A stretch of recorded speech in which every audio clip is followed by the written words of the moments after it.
Prophétie de saint Augustin. L'époque de l'apparition de l'Antéchrist et celle des solennelles assises du jugement dernier nous sont manifestées par saint Paul dans sa seconde épître aux Thessaloniciens quand il dit « Nous vous conjurons par l'avènement que notre Seigneur Jésus-Christ, etc., parce que ce jour n'arrivera point, que l'apostasie ne soit d'abord venue, et que l'homme de péché, le fils de perdition, ne se soit d'abord montré et fait adorer comme un Dieu. Or, nous savons qu'après le royaume des Grecs et même des Perses, qui furent chacun en son temps environnés d'une grande gloire et puissamment florissant, l'Empire romain commença à s'élever et grandit au-dessus de tous ceux qui le précédèrent, en étendant sa domination sur tous les royaumes de la terre. Toutes les nations se courbèrent devant les Romains et furent leurs tributaires.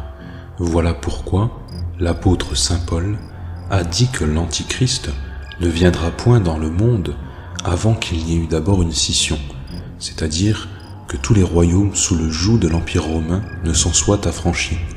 Mais ce temps n'est pas encore arrivé.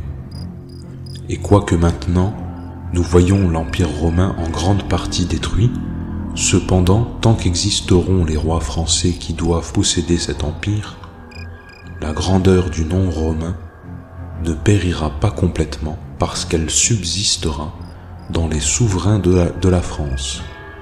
Or, quelques-uns de nos docteurs, assurés l'évêque d'Hippone, disent qu'un roi franc possédera un jour l'Empire romain dans toute son étendue. Ce roi viendra dans les derniers temps du monde. Ce sera le monarque le plus grand qui fut jamais et le dernier de tous les rois. Après un règne plein de félicité, il viendra à Jérusalem, sur le mont des Oliviers, où il déposera son sceptre et sa couronne. Il rendra l'âme à Jérusalem, sur le mont des Oliviers. Alors ce sera la fin et la consommation de l'Empire romain et chrétien. Les mêmes docteurs prétendent, d'après les paroles précitées de l'apôtre saint Paul, qu'immédiatement après viendra l'Antichrist.